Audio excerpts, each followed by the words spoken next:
Hello students. Good hello, morning ma'am. Good morning बेटा। Good morning ma'am. हाँ, good morning, very good morning. Good morning बेटा। चलिए आज हम अपन का पाठ का आगे बढ़े, ठीक है? Yes ma'am. Hello, yes ma'am. आगे बढ़े बेटा। Yes ma'am. Yes yes ma'am. चलिए, हाँ तो कुछ अपन महत्वपूर्ण प्रश्नों के उत्तर करते हैं। हाँ चलिए, लघु उत्तरीय short short answer type question कर रहे हैं। क्वेश्चन नंबर 1 देखिए।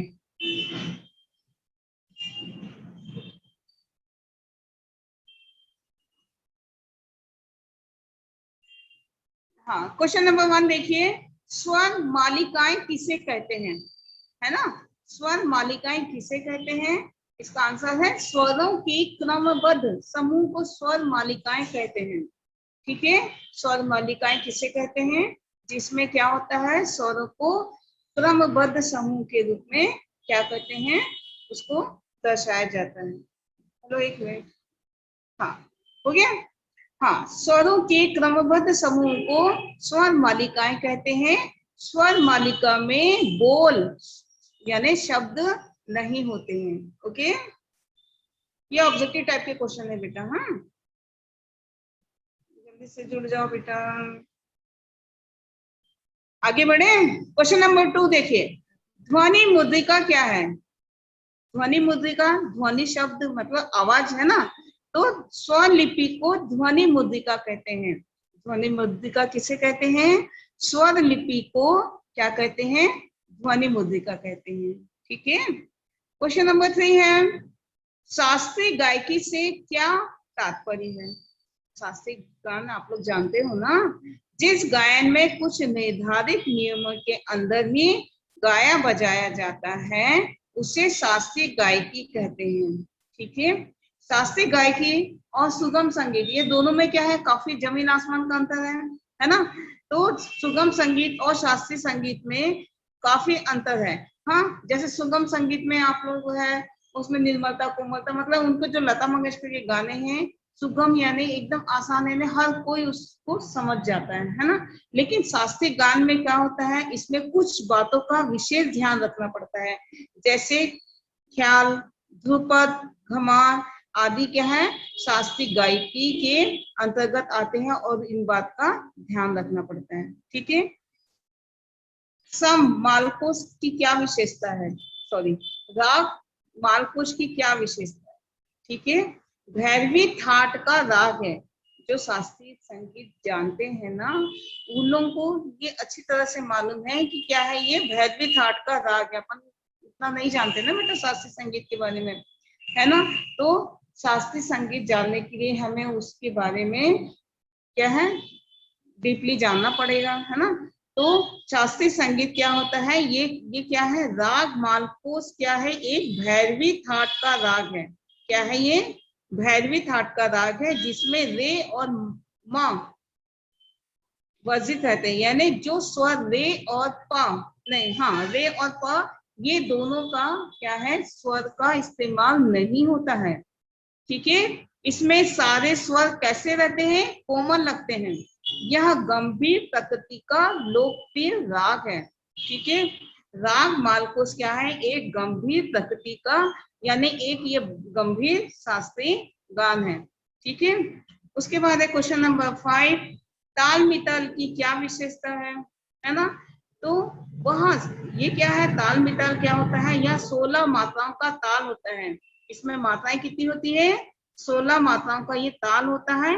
इसमें 4-4 मात्राओं के 4 विभाग होते हैं, यानी 4-4 मात्राओं के 4 क्या होते हैं, पार्ट होते हैं। ठीक है, क्वेश्चन नंबर 6, गान पान से क्या तात्पर्य है? गाने का ऐसा अंदाज जो एक आम आदमी को भी भाव विभोर कर दे। गान पान यानी कोई भी गाना अगर बज रहा है ना, तो अगर उसमें आकर्षण ना हो, उसको मतलब कोई भी एक आदमी जिसको गाने के बारे में कोई जानकारी नहीं है, अगर उस गाने को वो सुनता है और उसके मन को भा जाता है, तो उसको क्या बोलते हैं, गान पान मतलब बहुत अच्छा हो रहा है ना। तो हमारी जो लता मंगेशकर है उनका गान पान मतलब गायकी इतनी अच्छी है कि एक आम आदमी का, हर के अपने देश का विदेश के हर कोई उनके गान को पसंद किया था, क्योंकि उनमें क्या था, उनकी कोमलता थी, गाने में उनका जो चरित्र था लता मंगेशकर का, निर्मल कोमल, है ना, और गाने को इतने अच्छे अंदाज में गाती थी कि एक आम आदमी को भी उनका गाना क्या था, बहुत अच्छा लगता था। ठीक है, अब देखिए क्वेश्चन नंबर 7, लय किसे कहते हैं, इसके कितने प्रकार हैं। अब देखो लय क्या है, गीत गाने के ढंग, तर्ज या धुन को लय कहते हैं।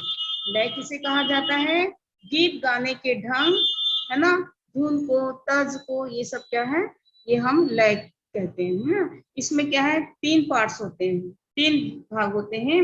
क्या है, विलंबित लय, मध्य लय और द्रुत लय, ये 3 पार्ट होते हैं। ठीक है, आगे देखिए, द्रुत लय किसे कहते हैं, क्वेश्चन नंबर 8, है ना, तो वह लय जो मध्य लय से दोगुनी और विलंबित लय से चौगुनी तेज होती है। इसमें क्या है, वह लय, द्रुत लय क्या होती है, ये मध्य लय जो बीच वाली लय है उसकी क्या होती है, दुगनी, और विलंबित लय इससे 4 गुनी क्या है, तेज होती है। मतलब उसमें गाने में क्या है, उसको 4 गुनी तेज होती है। मतलब कोई भी गाना धीरे गाया जाए, फिर एकदम से उससे 4 गुना, है ना, तो आप लोग तो ये समझ ही रहे हो, है ना, तो उसे हम द्रुत लय कहते हैं। ओके, तैल चित्र कैसे कहते हैं, अरे तैल वर्ड ही आपका तेल है ना, तेल जैसा लग रहा है ना वर्ड, तो इसमें क्या है, जिस चित्र में तैली रंगों का उपयोग किया जाता है उसे हम तैल चित्र कहते हैं।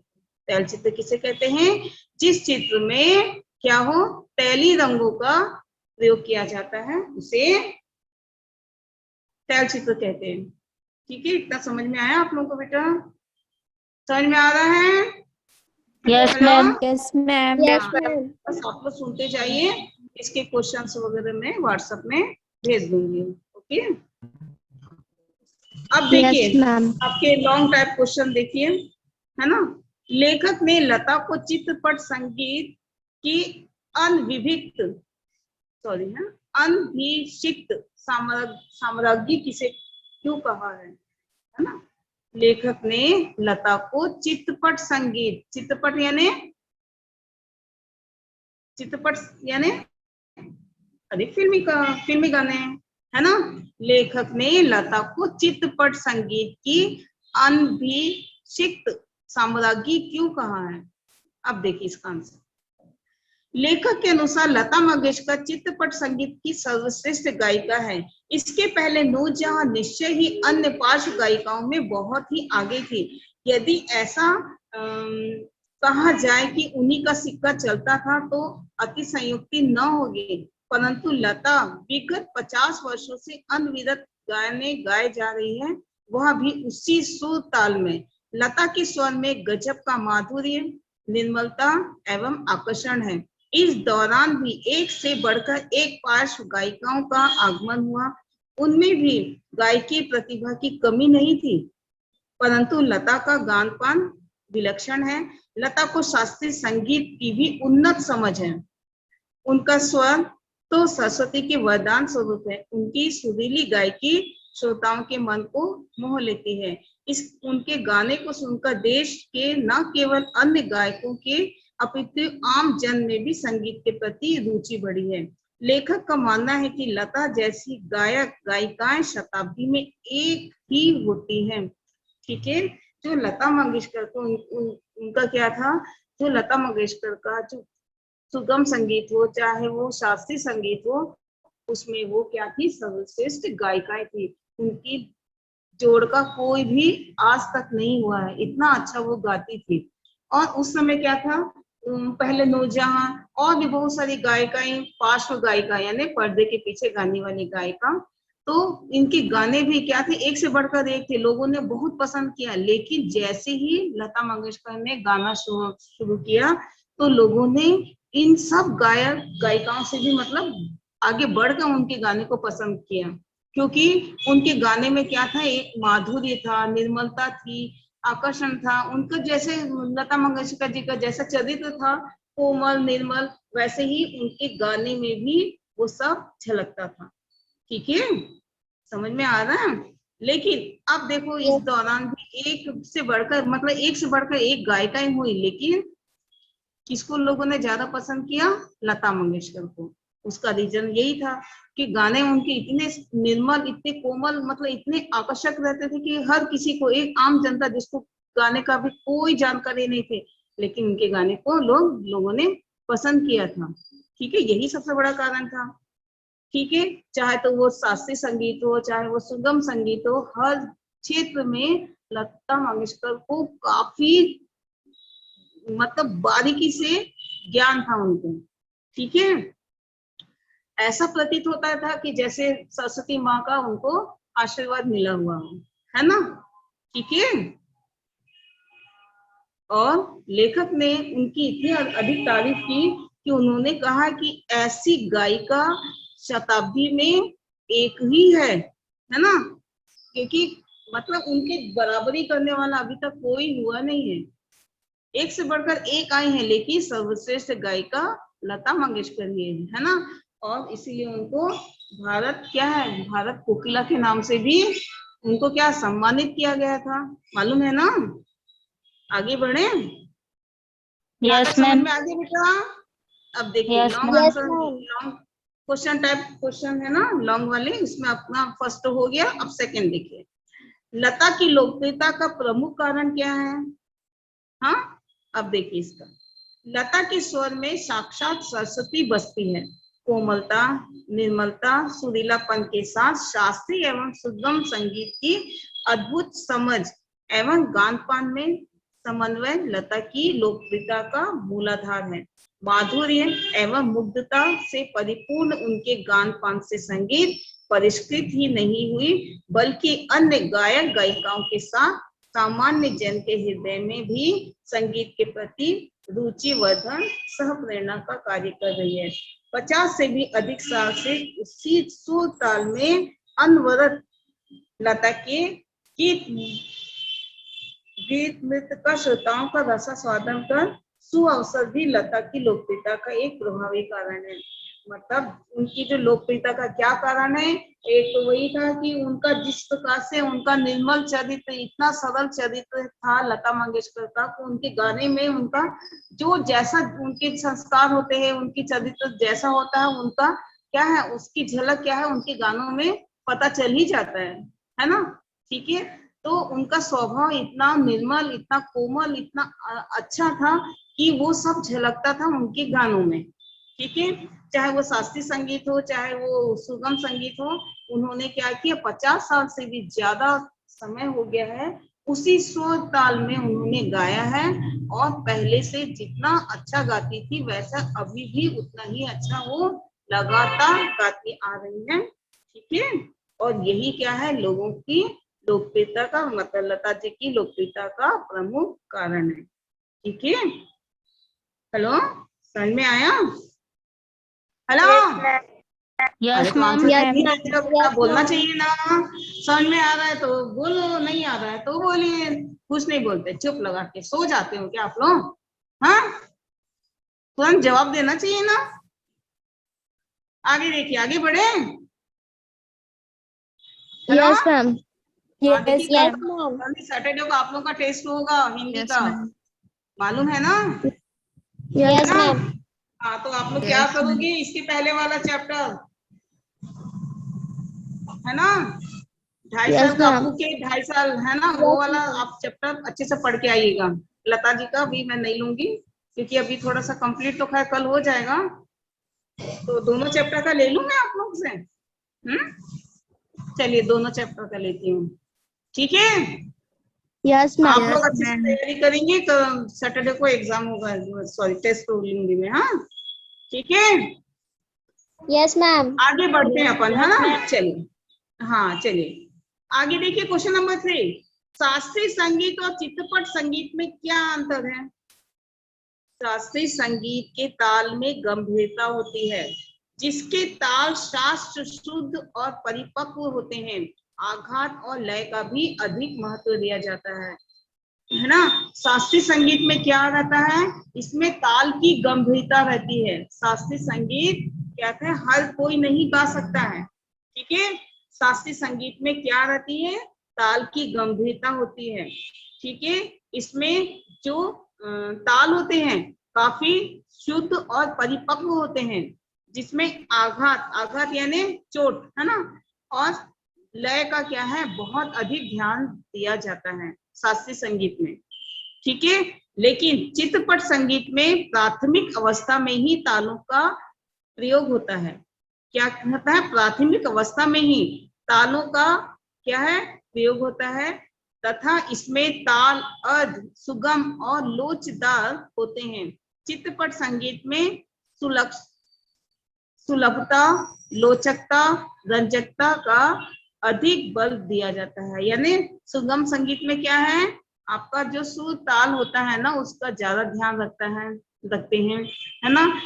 उसमें सुगमता, लोचकता, है ना, इन सब में क्या है, रंजकता यानी आकर्षण करने की शक्ति, है ना। सुगम संगीत क्या है, हर कोई जल्दी से पसंद कर लेता है, क्योंकि उसमें वो गाने कैसे होते हैं, निर्मल होते हैं, काफी कोमल, एकदम मतलब एकदम सरल होते हैं, और हर किसी को पसंद आ जाता है। लेकिन शास्त्रीय संगीत क्या है, उसमें क्या है, पूरा डूबना पड़ता है उसको अच्छे से। जो शास्त्रीय संगीत जानता है उसी को ही ज्यादा जानकारी होती है, वही अच्छे से समझ सकता है। ठीक है, हर किसी की समझ से परे होता है। ठीक है, लेकिन सुगम संगीत क्या है, हर किसी को पसंद आता है। अपन कोई भी फिल्म देखने जाते हैं तो अपन लोग क्या है, गाना अगर कोई भी, है ना, अपन चाहे उस गाने को अपन जानते भी नहीं हो, है ना, संगीत के बारे में नहीं भी जानते हो, लेकिन जो गाना हमको क्या है, सुगम संगीत क्या बहुत जल्दी क्या है, लोगों को आकर्षित कर देता है, बहुत जल्दी लोग पसंद कर लेते हैं। और चाहे किसी की कोई भी कैसी भी आवाज हो, लेकिन थोड़ा बहुत तो गुनगुनाता ही है ना। आप लोग भी कोई गाना सुनोगे, हेलो, यस मैम। हाँ ना, आप लोग कहीं भी सीरियल का कोई गाना हो या फिल्म देखने गए हैं, गाना आपको पसंद आए, तो आप लोग तो कैसे भी आवाज में गुनगुनाओगे तो सही ना, है कि नहीं। हर कोई गुनगुनाता है, भले आवाज चाहे कैसी भी हो। आगे देखिए, क्वेश्चन नंबर 4। ठीक है, लता मंगेशकर एवं नूरजहां के स्वरों में मौलिक अंतर क्या है, बताइए। अभी तक तो मैंने कितना बताई हूँ, लता मंगेशकर के गाने कैसे होते हैं, काफी कैसे होते हैं, सुगम होते हैं, सरल होते हैं, निर्मलता उनमें झलकती है, आकर्षण करने की आकर्षण बहुत अधिक रहता है उनमें। मतलब वो क्या है, जिस प्रकार से उनका चरित्र था, सुगम सरल एकदम कोमल, वैसे ही उनके गानों में उनकी क्या है, उनका चरित्र झलकता है ना। ये तो मैंने अभी बताया भी आप लोगों को, है ना। तो देखिए, सुनिए आप लोग, लता मंगेशकर एवं नूरजहां के स्वरों में अपनी अपनी विशिष्टताएं हैं। दोनों के स्वर अपनी अपनी जगह महत्वपूर्ण है। ठीक है, लता एवं नूरजहां के स्वरों में मौलिक अंतर यह है कि जहां नूरजहां के स्वरों की मद भरी उठान प्रमुख विशेषता है। ठीक है, उनकी जो मध्य भरी उठान है, ये क्या है, उनकी विशेषता है। उसमें नशीली उत्तेजना समाहित रहती है नूरजहां के गानों में। ठीक है, वहीं ये नूरजहां के गानों में क्या रहती है, उनकी जो मध्य भरी उठान क्या है, काफी प्रमुख है, और उसमें क्या है, एक नशा टाइप का उसमें समाहित रहता है। ठीक है, और वही क्या है, अपनी जो हमारी लता मंगेशकर है, उनमें कोमलता, निर्मलता समाहित रहती है।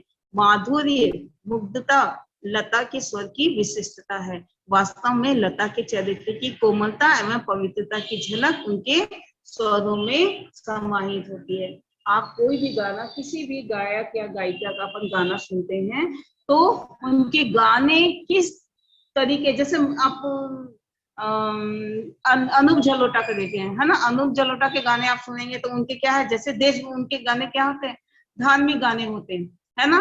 और वैसे ही आप अगर देखा जाए कि महेंद्र कपूर है, उनका गाना आप सुनोगे, देशभक्ति गाने काफी गाए हैं, है ना।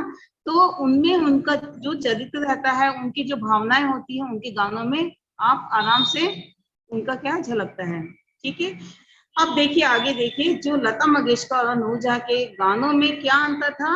नूरजहां के गानों में क्या थी, नशीलापन ज्यादा था, और लेकिन अपन की लता मंगेशकर के गाने में क्या था, उनका सुरीलापन, निर्मलता, कोमलता, है ना, और सुगमता उनके गानों में झलक था। ठीक है, यही अंतर था। आगे बढ़ू, hello, Yes, ma'am. Yes, ma'am. आप लोग Yes, इतनी ma'am. धीमी आवाज में क्यों बोलते हो? समझ में आता है तो अच्छे से बोलना चाहिए ना। हम्म, सब लोगों को जवाब देना चाहिए। आगे देखिए क्वेश्चन नंबर Yes, 5। ma'am. नाद में उच्चार का क्या अर्थ है? यह लता के गायन में किस तरह प्रकट हुआ है? ठीक है, नादमय उच्चार ये क्या होता है? नादमय उच्चार का अर्थ है उच्चारण में गूंज का होना या गूंजमय उच्चारण। गूंजमय उच्चारण कैसा होगा? कैसा होगा? जैसे आप पहाड़ी इलाके में जाओ, बड़े बड़े पर्वत हैं, वहां पे आप जो जो से आवाज लगाओ तो आवाज कैसे होता है? गूंजता है। स्वर कैसे गूंजते हैं कि नहीं? Hello, Yes, ma'am. Yes, Yes, ma'am. ma'am. मौका मिलेगा पहाड़ों पर तो जाके ऐसे जोर जोर से बोल के देखना। आगे देखिए, लता के गानपान में यह विशेषता विशिष्ट रूप से परिलक्षित होती है। क्या है? लता के गानपान में यह विशेषता विशिष्ट रूप से परिलक्षित होती है। ठीक है, उनके एक शब्द की गूंज दूसरे शब्द की गूंज से इस तरह मिल जाती है कि दोनों एक दूसरे में लीन सा हो जाते हैं। इस तरह की विशिष्टता अन्य गायिकाओं में प्रायः नहीं देखी जाती है। ओके, उनमें क्या था? जैसे एक स्वर है, मैंने आपको बताया था उनकी में क्या विशेषता थी कि जैसे एक स्वर और दूसरे स्वर, वो कब एक स्वर दूसरे स्वर में कब मिल जाता है पता ही नहीं चल पाता है ना? तो उनके गानों में ये ज्यादा विशिष्टता ज्यादा रहती है। ठीक है, आगे देखिए क्वेश्चन नंबर 6 बढ़ू। Hello, Yes, ma'am. Yes, ma'am. Yes, ma'am. Answer बोलना चाहिए ना, तुरंत बोला Yes, करो। ma'am. हाँ, ओके, गुड। क्वेश्चन नंबर 6, लता की गायकी ने लेखक को किस प्रकार प्रभावित किया? लता की गायकी ने लेखक को किस प्रकार प्रभावित किया? आंसर सुनिए।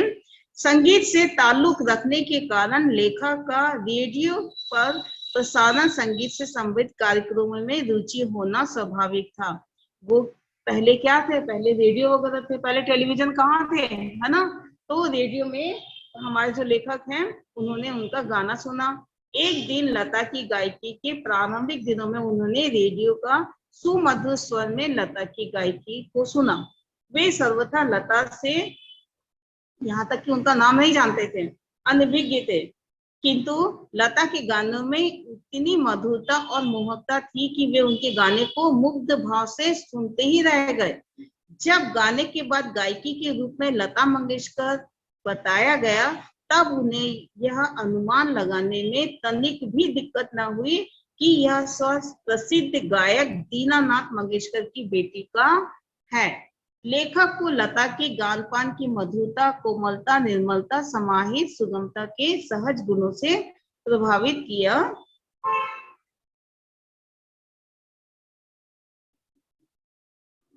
किया और अनवरत उसी स्वर ताल में 5 दशक से अधिक समय तक लता द्वारा गाते रहना जैसे असाधारण कार्यवश उन्हें चित्रपट संगीत की अनभिज्ञता सामग्री के रूप में मानने के लिए विवश कर दिया। यानी ये शुरुआत में जब हमारे जो लेखक थे उन्होंने लता मंगेशकर के गाने को नहीं सुना था, लेकिन जब वो पहली बार रेडियो में उनके गाने को सुना तो उनके गाने को सुनकर वो इतना अधिक तल्लीन हो गए, इतना अधिक क्या है डूब गए कि उनको इतना अच्छा लगा कि अब उन्होंने उस समय इतनी अच्छा गाने वाली कोई गायिका नहीं सुनी थी, है ना? तो उनके गाने को सुनकर क्या था, नूरजहां भी उस समय काफी थी और भी बहुत सारी गायिकाएं थी, है ना? तो बहुत सारी गायिकाओं के गाने सुनने के बाद जब उन्होंने ये हमारी लता मंगेशकर के गाने को सुना तो उनकी गाने को सुनकर वो इतना अधिक डूब गए कि उनको उनका तो नाम ही नहीं मालूम था, क्योंकि उन्होंने उसी समय शुरुआत की थी गाने की, बरसात पिक्चर के आसपास, है ना? तो उस समय क्या था, उनको मालूम नहीं था। जैसे ही उनका नाम प्रसारित किया गया कि ये लता मंगेशकर है, तब उनको पता चला कि ये दीनानाथ की बेटी है ना, दीनानाथ मंगेशकर की बेटी है। और दीनानाथ मंगेशकर क्या थे, अपने समय के काफी अच्छे गायक थे। तो लेकिन लता मंगेशकर क्या थी, अपने पिता से भी आगे बढ़कर गाने लगी, इतना अच्छा गाने लगी, है ना? तो उनके गाने को हमारे लेखक ने पसंद किया। क्यों पसंद किया? क्योंकि उनके गानों में उनका मधुरता थी, कोमलता थी, निर्मलता, है ना। और उनको क्या थे, गाना इतना आकर्षित वो हो गए थे कि वो क्या, उन्होंने उनको क्या था, उन्होंने इतना अधिक उनको पसंद करने लगे कि बाकी सब मतलब जितने गायिकाएं थी उनको क्या था, पसंद तो करते थे, लेकिन हमारी लता मंगेशकर को सर्वश्रेष्ठ गायिका का दर्जा दे ही दिया, है ना। ठीक है। और ये 5 दशक यानी 50 ma'am. साल से भी अधिक, हेलो सुनाई दे रहा है, यस मैम, बिल्कुल दे रहा है। 5 Yes, दशक ma'am. यानी 50 सालों से भी अधिक लता मंगेशकर जैसे शुरुआत में गाना गाती थी, वो आज भी उसी स्वर ताल में मतलब गाने में कोई भी अंतर नहीं हुआ है। इतनी अच्छा गायकी, इसको अपन बोल सकते हैं ये तो सरस्वती माता का ही वरदान है। ठीक है। और हमारे लेखक ने क्या किया, उनके गाने से काफी प्रभावित हुए। हो गया। चलिए आज अपन यही तक करते हैं, है ना। इनके मैं क्वेश्चन के आंसर मैं आप लोगों को व्हाट्सएप में भेज दे रही हूँ, अभी व्हाट्सएप में जाइए आप लोग। ठीक है। Yes ma'am. Yes, अभी ma'am. कोई डाउट है कि कोई Yes, बात ma'am. समझ में नहीं आई, कुछ ऐसा है? No. No. No, ma'am. No, ma'am. अच्छा चलो अब अपन यही पे स्टॉप करते हैं। ओके, कल आगे बढ़ेंगे। ठीक है। और सैटरडे को आपको एग्जाम होगा ना, चैप्टर 1 अपू के 2.5 साल और ये लता मंगेशकर का मैं दूंगी, दोनों चैप्टर से। ठीक है। हेलो। Yes, ma'am. हाँ चलिए, Yes, अच्छे से ma'am. तैयारी करिए। ओके, क्लासेस होगा। जबकि है बायो का।